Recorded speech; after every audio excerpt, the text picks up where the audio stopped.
आपको याद होगा कि 2015 में जब आम आदमी पार्टी की सरकार बनी तो माननीय सीएम अरविंद केजरीवाल जी ने एक अहम फैसला लिया कि पैसेंजर सेफ्टी को लेके एंड स्पेशली जब हम फीमेल पैसेंजर की सेफ्टी की बात करें तो बसों में बस मार्शल्स को डिप्लॉय किया जाएगा। और 2015 में कुछ सेलेक्ट रूट्स पे और बसों में बस मार्शल्स को डिप्लॉय किया और उसके बड़े अच्छे फीडबैक आए। महिलाओं से भी बातचीत की, उनका फीडबैक लिया और जो पैसेंजर्स हैं उनसे भी फीडबैक लिया। और 2019 में सीएम अरविंद केजरीवाल जी के नेतृत्व में ये फैसला लिया गया कि वुमेन सेफ्टी को लेके और फीमेल पैसेंजर्स की स्पेशली सेफ्टी को लेके हर एक बस में, दिल्ली सरकार की जो भी बस है और हर एक शिफ्ट में बस मार्शल्स को डिप्लॉय किया जाएगा।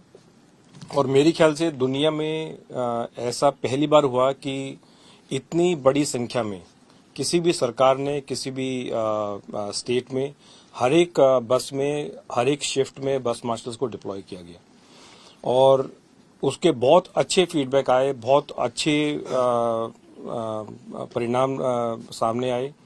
अलग अलग जो पैसेंजर्स ने खूब उसकी तारीफ की। सीएम साहब खुद काफी पैसेंजर्स से मिले, स्पेशली फीमेल पैसेंजर्स ने खुद ये कहा कि भी हमें ऐसा लग रहा है कि हम अपने ही घर में बैठे हैं, क्योंकि जब एक बस मार्शल जो यूनिफॉर्म में है, एक यूनिफॉर्म का बड़ा इम्पैक्ट होता है, एक बड़ा डेटरेंस होता है, तो उसकी खूब तारीफ की। और बस मार्शल्स ने ऐसे ऐसे काम करके दिखाए जो कि प्रॉब्ली हमने भी नहीं सोचा था। कुछ अगर मैं एग्जांपल्स दूं, देखिए सीसीटीवी और पैनिक बटन भी वुमेन सेफ्टी को लेके दिल्ली सरकार ने हर एक अपनी बस में लगाए, लेकिन जो काम बस मार्शल कर सकता है वो काम सीसीटीवी या पैनिक बटन नहीं कर सकता।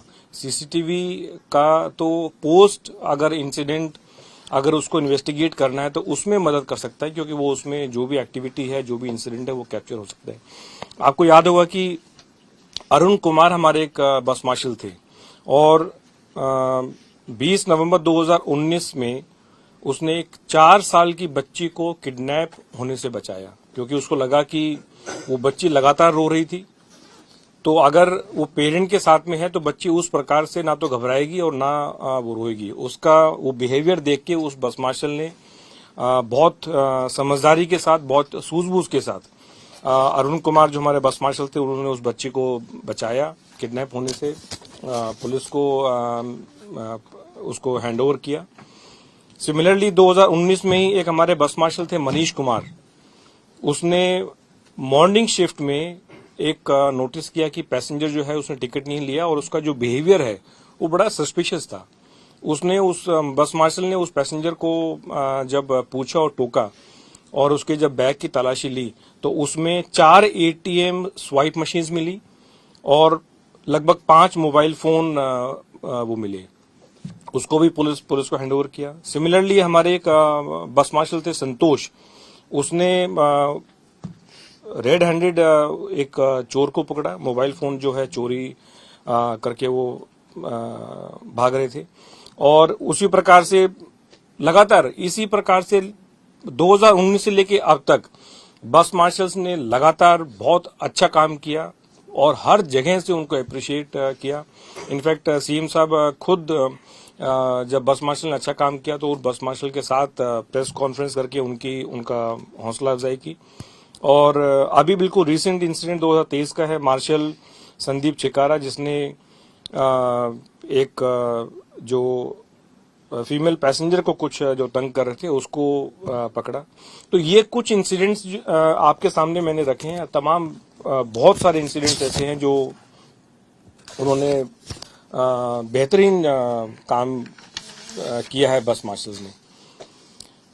कुछ समय से सीएम साहब के बार बार ये आदेश रहे हैं कि वे बस मार्शल्स जो हैं ये बिल्कुल रहेंगे, इनको किसी भी प्रकार से नहीं हटाया जाएगा। लेकिन कुछ समय से आप सभी को पता है कि बस मार्शल्स को लेके अलग अलग डिपार्टमेंट से सामने ऑब्स्टिकल्स क्रिएट किए जा रहे हैं। उनकी सैलरी जो है वो काफी महीनों से फाइनेंस डिपार्टमेंट द्वारा रिलीज नहीं की गई है और माननीय सीएम अरविंद केजरीवाल के लगातार ये ऑर्डर हैं कि बस मार्शल्स को नहीं हटाया जाएगा।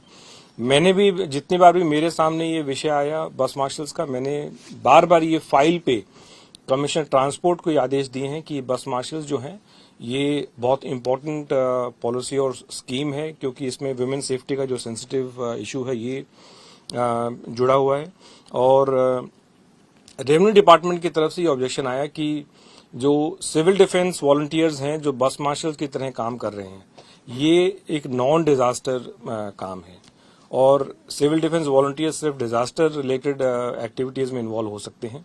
तो उसमें फिर दोबारा सीएम साहब के आदेश थे कि भी अगर सिविल डिफेंस वॉलंटियर्स एंगेज नहीं हो सकते तो इन्हीं बस मार्शल्स को आप होमगार्ड के तहत इनको लगाया जाए।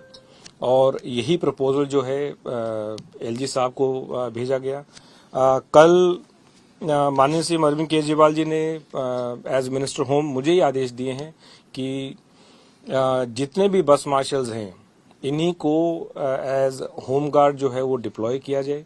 इससे दो तीन फायदे हैं कि जो बस मार्शल इतने सालों से काम कर रहे हैं ये बहुत ही हम्बल बैकग्राउंड से आते हैं, फाइनेंशियली कोई बहुत स्ट्रांग इनकी बैकग्राउंड नहीं है, तो उनको जो रोजगार मिला है वो रोजगार मिलता रहेगा, नंबर 1।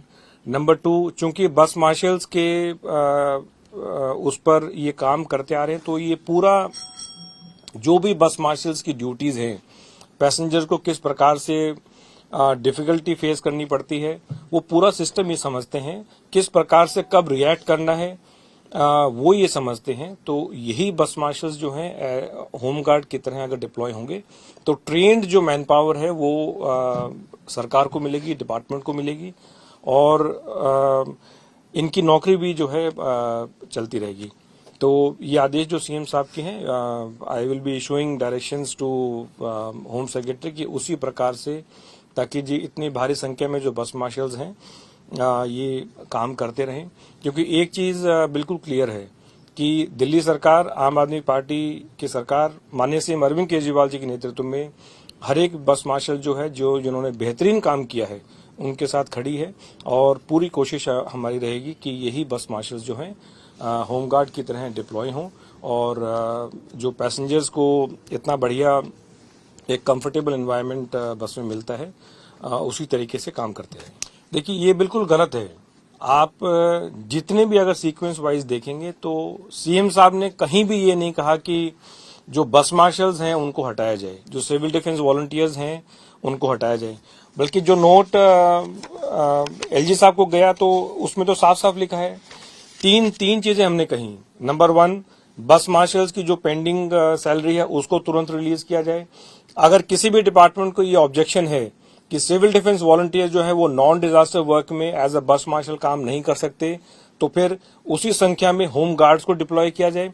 और जब तक होम गार्ड अगर डिप्लॉय नहीं होते उस संख्या में तो जो यही बस मार्शल्स हैं ये कंटिन्यू रहें, ताकि ये जो स्कीम या पॉलिसी है डिसकंटिन्यू ना हो। तो ये कहना बिल्कुल गलत होगा कि सीएम साहब ने कहा है कि इन बस मार्शल्स को हटाया जाए।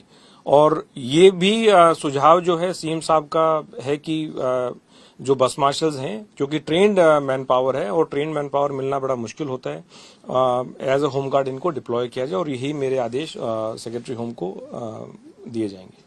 10,000 ये सिविल डिफेंस वॉलंटियर्स को हटाने की बात कहां से आई थी, किसका ये फैसला था, कौन लिखित रूप में दिया था कि इनको हटाया जाए? ये तो रेवेन्यू डिपार्टमेंट का है, ये तो फाइल पे है।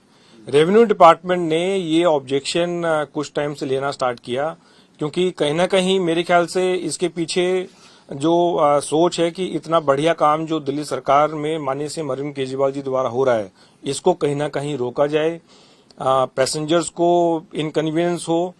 देखिए women safety is a very sensitive topic issue. इसका कोई 1 पॉइंट फॉर्मूला जो है वो नहीं होता कि भाई इससे वुमेन सेफ्टी होगी। इसीलिए अगर बसों में वुमेन सेफ्टी की बात करें तो बस मार्शल्स को डिप्लॉय किया गया, साथ में सीसीटीवी लगाए गए, पैनिक बटन लगाए गए, हर एक बस में जीपीएस लगाया गया, उसको इंटीग्रेट किया गया। तो मैं दोबारा ये बिल्कुल स्पष्ट कर रहा हूं कि सीएम अरविंद केजरीवाल जी की तरफ से ऐसा कोई प्रस्ताव नहीं था कि जो सिविल डिफेंस वॉलंटियर्स एज बस मार्शल्स काम कर रहे हैं इनको हटाया जाए। रादर इसके बार बार हमने ये फाइल पे कहा है और रेवेन्यू डिपार्टमेंट का तो ये क्लियर कट ऑब्जेक्शन है कि सिविल डिफेंस वॉलंटियर जो है वो बस मार्शल्स की तरह कंटिन्यू नहीं हो सकते। सर, कितने बस मार्शल्स की जरूरत है दिल्ली को? बसों की संख्या कितनी है और उसमें क्या ये सारे 10,000 वॉलंटियर्स खप जाएंगे क्या? कितने की नौकरी जाने वाली है, कितने की बच जाएगी? देखिए, हर एक शिफ्ट में एक बस मार्शल है, तो फिलहाल हमारे पास 7,000 बसें अगर माने तो इसकी डबल शिफ्ट ले लीजिए तो 14,000 हो जाती हैं। तो अराउंड 14,000 बस मार्शल्स की जो है वो ट्रांसपोर्ट डिपार्टमेंट को आवश्यकता है। तो सर और बस मार्शल भी भर्ती किए जाएंगे फिर जरूरत को देखते हुए? नहीं, हमारा तो ये स्टैंड है, ये तो सीएम अरविंद केजरीवाल का बार बार ये स्टैंड बड़ा क्लियर है कि जितने भी बसें होंगी उसमें हर एक शिफ्ट में एक बस मार्शल होगा। लेकिन सर एक समस्या ये है कि ठीक है इनकी नौकरी तो बहाल हो गई, लेकिन जो सैलरी नहीं मिल पा रही है, जो 5 महीने से सैलरी बैकलॉग चल रहा है, वो कब तक मिलनी शुरू हो जाएगी? इसको लेकर क्या कुछ आगे की बातचीत है, रेवेन्यू डिपार्टमेंट से हुई हो या किस तरीके से उनकी सैलरी मिलेगी? नहीं, इसमें तो देखिए इस इश्यू पे as minister transport and along with minister revenue joint meeting की गई थी, जिसमें फाइनेंस सेक्रेटरी भी थे, ट्रांसपोर्ट कमिश्नर भी थे, तमाम और अधिकारी भी थे। वहां भी हमने बार बार ये देखा कि दिस इज एब्सोल्युटली अनएक्सेप्टेबल कि जो लोग काम कर रहे हैं उनको सैलरी जो है वक्त पे समय पे मिलनी चाहिए। क्योंकि मैं फिर रिपीट कर रहा हूँ, ये जितने बस मार्शल्स हैं ये कोई बहुत ज्यादा फाइनेंशियली स्ट्रांग बैकग्राउंड से नहीं है। They come from very humble background, जिनको अपना घर भी चलाना है, लोगों को किराए पे रह रहे हैं, किराया भी देना है, बच्चे की पढ़ रहे हैं तो स्कूल फीस भी देना है। तो दिस इज एब्सोल्युटली अनएक्सेप्टेबल। ये बिल्कुल इलीगल है कि बार बार आदेश देने के बाद ये कहीं ना कहीं ये क्लियरली शो करता है कि जो अच्छा काम हो रहा है आम आदमी पार्टी की सरकार द्वारा माननीय श्री अरविंद केजरीवाल जी के नेतृत्व में, उसको कहीं ना कहीं रोकने की, उसको धीमा करने की और कहीं ना कहीं लोगों को परेशान करने की जो है ये साजिश है। सर, कल सरकार की तरफ से एक खबर हम लोगों को आई थी कि अगर सिविल डिफेंस वॉलंटियर्स को हटाया जाएगा तो हम कोर्ट का रुख करेंगे। क्या आप लोग इस स्टैंड पे कायम हैं कि अभी भी जाएंगे कोर्ट? और एलजी हाउस देखिए, अगर क्या अपने सीएम के खिलाफ जाएंगे? क्या सीएम का ही ये फैसला? नहीं, ये सीएम का मैं फिर रिपीट कर रहा हूँ कि ये सीएम साहब का आदेश नहीं है कि जो बस मार्शल्स काम कर रहे हैं, सिविल डिफेंस वॉलंटियर्स काम कर रहे हैं, ऐसा बिल्कुल नहीं है। और अगर जरूरत पड़ी तो बिल्कुल सुप्रीम कोर्ट का दरवाजा भी हम खटखटाएंगे।